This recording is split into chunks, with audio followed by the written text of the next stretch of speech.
ఈ లోకంలో ప్రతి మనిషి పరుగెత్తుతున్నాడు. ఎవరో డబ్బు కోసం, ఎవరో పేరు కోసం, మరికొందరు జీవితంలో ఆనందం కోసం. కానీ ఈ పరుగులో ఒక ముఖ్యమైన విషయం చాలామంది మర్చిపోతున్నారు. మనలను సృష్టించిన దేవుడు మన జీవితాన్ని తన దగ్గరకు పిలుస్తున్నాడు. కానీ చాలాసార్లు మనము ఆ పిలుపును వినకుండా మన దారిలోనే వెళ్ళిపోతాము. ఈ కథలో ఉన్న యువకుడి పేరు రవి. అతనికి మంచి ఉద్యోగం ఉంది, మంచి జీతం ఉంది. బయటికి చూస్తే అతని జీవితం చాలా బాగానే కనిపిస్తుంది. కానీ అతని హృదయంలో ఎవరూ చూడలేని ఒక ఖాళీ ఉంది. డబ్బు ఉంది, సౌకర్యాలున్నాయి, కానీ హృదయంలో శాంతి లేదు. ఒకరోజు ఒక వృద్ధ పాస్టర్ అతన్ని చూసి మాట్లాడాడు. బిడ్డా, ఈ లోకంలోని వస్తువులు మన హృదయాన్ని నింపలేవు. మన హృదయం దేవునితో నిండినప్పుడే నిజమైన ఆనందం వస్తుంది. ఆధ్యాత్మిక మార్గంలో మనం ఎదుర్కొనే సవాళ్లను ఎదుర్కోవడం అవసరం. కానీ రవి ఆ మాటలను పెద్దగా పట్టించుకోలేదు.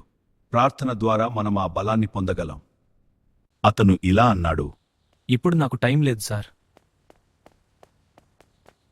రోజులు గడుస్తున్నాయి, సమయం ఎవరికోసం ఆగదు.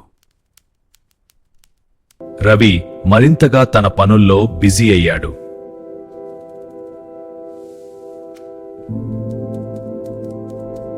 దేవుని పిలుపు అతని జీవితంలో నెమ్మదిగా వినిపిస్తూనే ఉంది.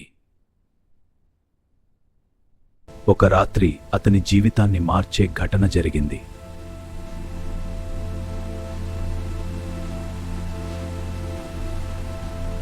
రవి కారులో ఇంటికి వెళ్తున్నాడు.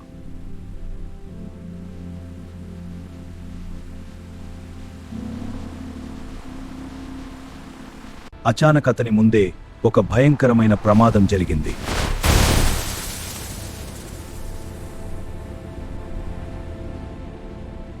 అంబులెన్స్ లైట్లు చీకటిలో మెరుస్తున్నాయి. ఆ దృశ్యం చూసి రవి గుండె బరువెక్కింది.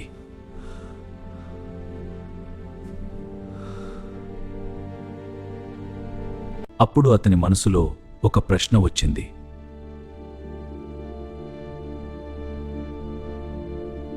జీవితం ఇంత చిన్నదా? ఇప్పుడే నా జీవితం ముగిస్తే నేను దేవుని ముందు నిలబడగలనా?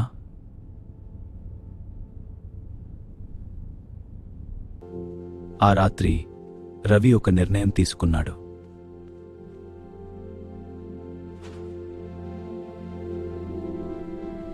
అతను నిశ్శబ్దమైన చర్చిలోకి నడిచాడు.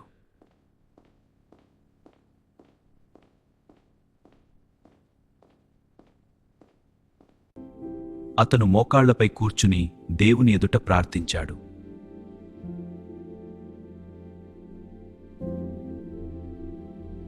ప్రభువా, నేను చాలా కాలం మీ పిలుపు వినలేదు.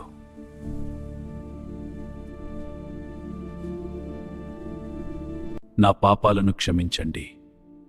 నేను పాపము చేసిన వాడను, నా పాపములు అనేకములు. నా జీవితాన్ని మార్చండి. కానీ ఒక ప్రశ్న, మీరు ఆయన పిలుపు వింటున్నారా?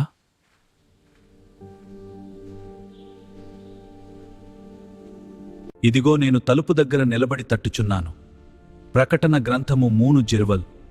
ఈరోజు దేవుని పిలుపు వినండి. రేపు ఆలస్యం కావచ్చు. ఈ లోకంలో ప్రతి మనిషి ఏదో ఒకటి కోసం పరిగెత్తుతున్నాడు. డబ్బు, పేరు, సుఖం. లోక సుఖాలు మనసును ఆకర్షిస్తాయి. అవి మనకు శాశ్వతమని మనము అనుకుంటాము.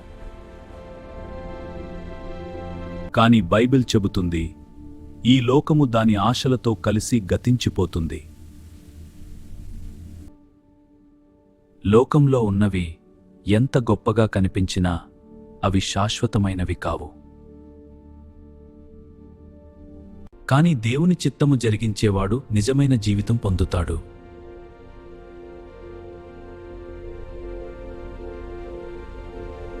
లోకమును దాని ఆశయు గతించిపోవుచున్నవి గాని దేవుని చిత్తమును జరిగించువాడు నిరంతరమును నిలుచును. ఈ ప్రపంచంలో ఉన్న ప్రతిదీ ఒకరోజు మారిపోతుంది. కాలం గడుస్తుంది, జీవితం ముందుకు సాగుతుంది. మనుషులు మారిపోతారు, పరిస్థితులు మారిపోతాయి. లోకంలోని మహిమ కూడా శాశ్వతం కాదు. ఈ లోకంలో ఉన్నది ఎంత గొప్పగా కనిపించినా ఒకరోజు అది గతమైపోతుంది. కాని ఒక సత్యం ఎప్పటికీ మారదు. మనుషులు ఎప్పటికీ దానిని గ్రహించలేకపోతున్నారు. దానిని గ్రహించువారు కొద్దివారే. అది ఏమిటంటే, దేవుడు శాశ్వతుడు, ఆయన ప్రేమ ఎప్పటికీ మారదు. మన జీవితాలు మారినా, కాలం గడిచినా, మనుషులు నిన్ను మరిచిపోయినా, ఒక విషయం మాత్రం నిజం: దేవుడు నిన్న, ఈరోజు, ఎప్పటికీ అదే. ఈరోజు దేవుడు నిన్ను పిలుస్తున్నాడు. ఆ పిలుపు విను. ఆయన దగ్గరకు రా. నీ జీవితానికి నిజమైన శాంతి దొరుకుతుంది. ఈరోజు దేవుని పిలుపు నీ జీవితంలో వినిపిస్తే దాన్ని నిర్లక్ష్యం చేయకు. అప్పుడు నీ జీవితం మారుతుంది. ఒకరోజు ఆ అవకాశం ముగిసిపోవచ్చు. అది దేవుని ఆఖరి పిలుపు కావచ్చు.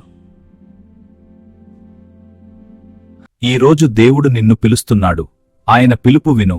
రేపు ఆలస్యం కావచ్చు.